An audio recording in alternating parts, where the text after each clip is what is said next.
Can a single mother be virtuous?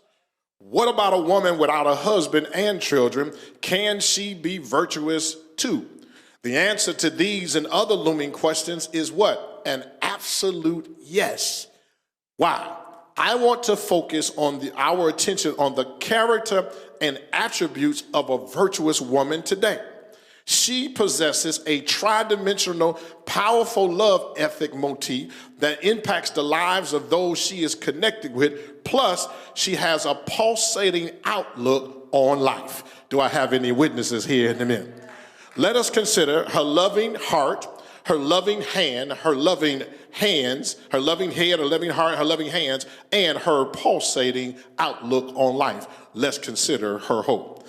First of all, let us look at it. A virtuous woman possesses a consecrated, converted heart. Somebody say consecrated, converted heart. Her warrior nature fortifies her motivation to prepare herself to maintain her independence while knowing how to be equally codependent if she is married. Did I just talk to somebody?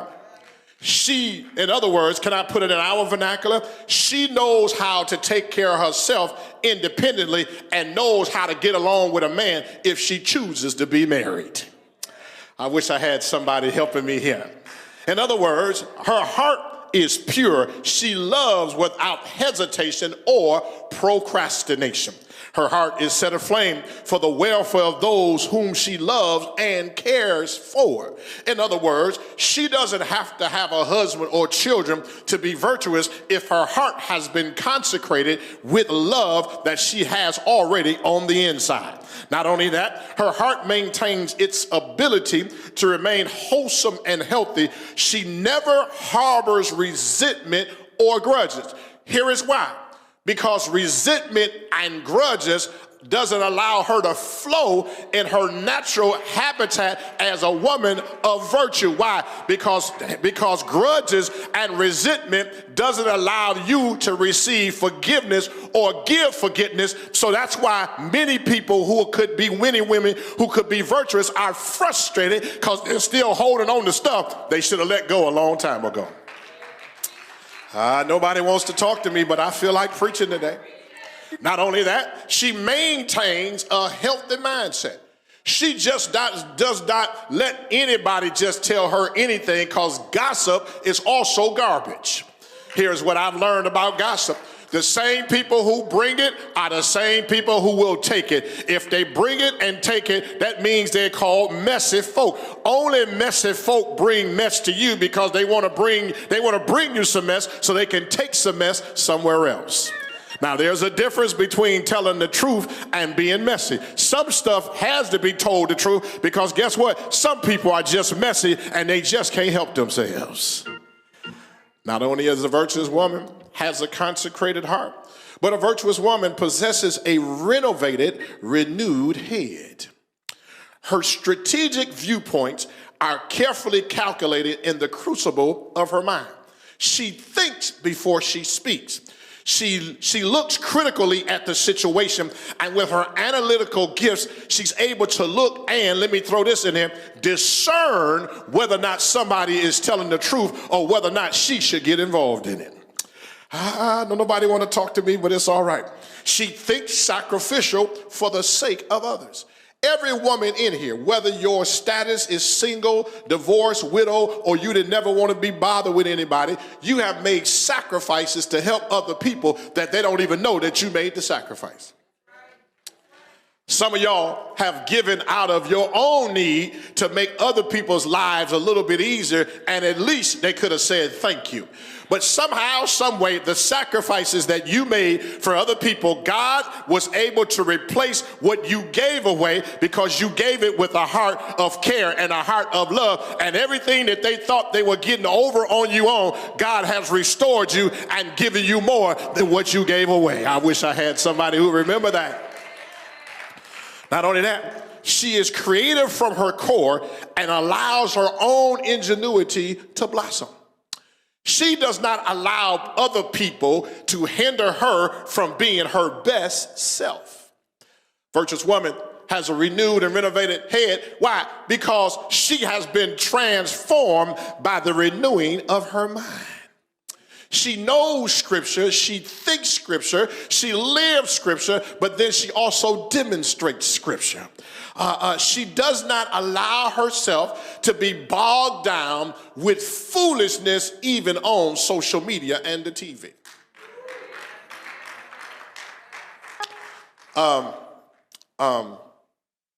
When I was younger, during Lent, we didn't watch TV. No soap operas, no game shows, nothing of that sort entered our spirits and in our household. And I didn't grow up in a religious house, but it's just amazing that I didn't grow up in a religious house. I was probably the only one that had went to church as much as I did, but we had some religious practices that seemed to work in a non-religious house. And some of those practices we didn't understand until we got older as adults. And now that we're older as adults, every now and then you have to learn how to sit quiet and just be quiet, because you can be too busy to hear God's voice with all the stuff you got going on in our busyness. Her mind doesn't allow garbage to enter it, because she's always on the go and doing something that is productive. She filters, here it is, this is where I want to go. She filters everything through a God consciousness perspective. What she does, when your mind is renewed and renovated, you start saying, what would God do if God was in this situation? How would God think if God was thinking in this situation? And you run everything by the Lord before you say yes and before you say no.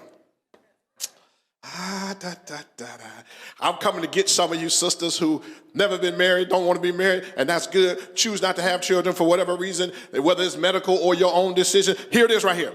She is a midwife in her thinking who brings life to everything she's involved in. Some of y'all have been birthing things that did not come from your physical body. You've been helping other people have life. You've been able to help other people be lifted in life because of your presence and your willingness to help them see things from a different perspective.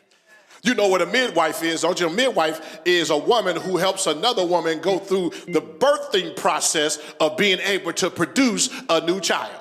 I'm trying to help somebody to understand that some of you, if not all of you, have been birthing hope, birthing love, and birthing grace, and birthing possibility, and birthing potential just by the fact of your warm hug and your smile on Sunday morning. You've been a midwife helping somebody else's life be better because your presence brings some power. Woo! My, I wish you felt this like I was trying to give it to you. Let me help you to understand something. A woman is a powerful being gifted to humanity and the world by God. When we put back the respect that God has respect on her, we began to treasure our women more and respect our women regardless. Not only does she have a consecrated heart, not only does she have a renovated and renewed mind, but a virtuous woman possesses a loving, productive, and compassionate set of hands. She manifests her compassion through her ability to make nothing into something. My grandmother was a saltwater geisha. I told you about it. Chocolate brown skin, wavy blue hair with powder blue eyes. She chewed tobacco and could spit a fly out the air because she was just that good with it. And we were poor.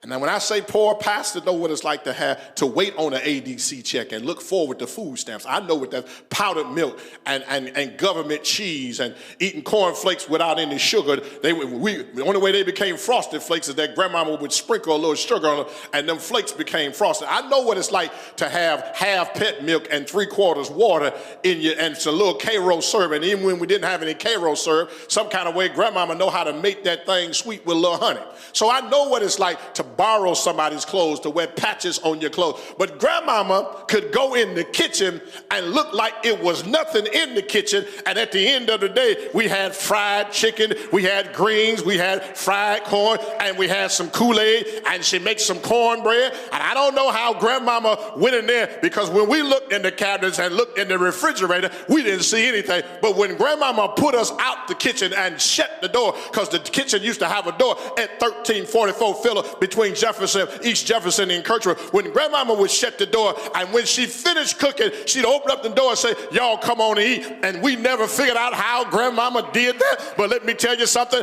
I knew my grandmother was a praying woman, and I know that when grandmama got in there rattling them pots and started talking to the Lord, some kind of way a chicken showed up, and some greens showed up, and some cornbread showed up, and some fried corn showed up, and we always had some rice, and some rice showed up. I don't know how grandmama did it, but I do know one thing: grandmama may not have been perfect, but grandmama had some virtue, because she can make something out of nothing. She can make it happen when it looked like it wasn't going to happen. Thank God for our grandmamas with virtue. Woo! My. When a woman comes into a cold house, she know how to make it a warm home. So it's clear. Me and Sister Kiva didn't live together before we got married. She lived in Richmond, and when she got to my house as my wife, that's when she moved in. Let me be clear. But let me help you say something. The house was cold before she got there. The house was a house. I mean, it's just a little 2-bedroom condo with a couple of bathrooms and a few closets. It was a house for me. I had my bachelor red couch and everything. It was a house. But when Sister Kiva got there, that cold house became a warm home. And I want to tell you something. It's something, I know y'all get on me about being too secular sometimes, but there was a song that used to say, the men all paused when she walked into the room. Y'all done got too saved. You done forgot about that. But I don't know about you, but I don't know how you do it. But at my house, when she walked in, everything changed. Hey, I don't know nothing about no ambiance. I got ambiance in the house now.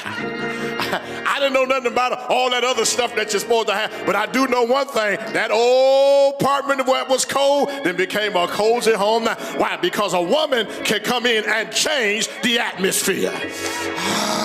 Not only that, she can take a job and make it into a career. You can hire for the job, but she can turn around and take the job and make it into a career and then set it up for somebody else to come behind her. Why? Because she knows how to take something out of nothing. Not only that, she rakes through challenging terrain and plants possibilities as her harvest. Her name was Marion Joyce Sanders. She was my godmother. My mother gave me to her when I was 6 months old. Didn't come back to get me until I was 3.5. Right? Mama came back to get me. Daddy had just got home from prison. I didn't even know who my father was until I was about 4 years old, because I hadn't seen him since the beginning. And I'll never forget that my father used to told a story. He said, when I first came home, that boy wouldn't let me touch his mama because I was a stranger to my own son. And I'll never forget it. But Marion Sanders would always allow me to come back and forth in her house.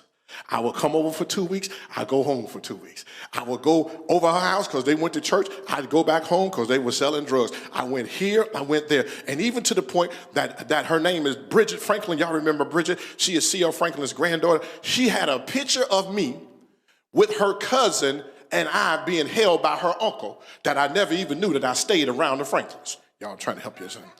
But Godmama Marion Sanders went to St. James Missionary Baptist Church when Reverend Barnett was the pastor and Charles Nix was the minister of music. So I got some Baptists over there. Then she got saved and went over to the Greater Grace Temple at the Apostolic Fest where Bishop David Ellis Sr. was the pastor. So I got Baptist and apostolic in my life. And what Godmama would do would expose me to what the possibilities of God were.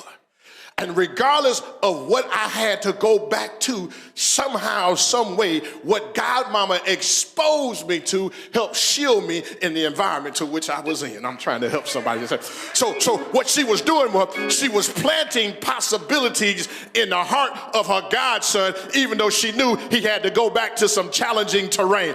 And even to this day, people still ask me, why is it, Reverend, that you've never been high, never been drunk, never been to jail, never been bothered by that? I always tell them, if it had not been for the Lord on my godmother's side, I wouldn't have never been here on the Lord's side. I'm trying to help somebody to understand sometimes you need the right people doing the right things, putting the right things in your spirit in order for you to grow and be what God would have you to be. I got to go now. I got to go. This is getting too good to me. I told y'all I ain't preached in 4 weeks and I'm happy about it. Let me tell you, not only does she have a consecrated heart, not only does she have a renewed mind, not only does she have productive and compassionate hands, but a virtuous woman possesses a love capacity to find hope in dead and chaotic spaces.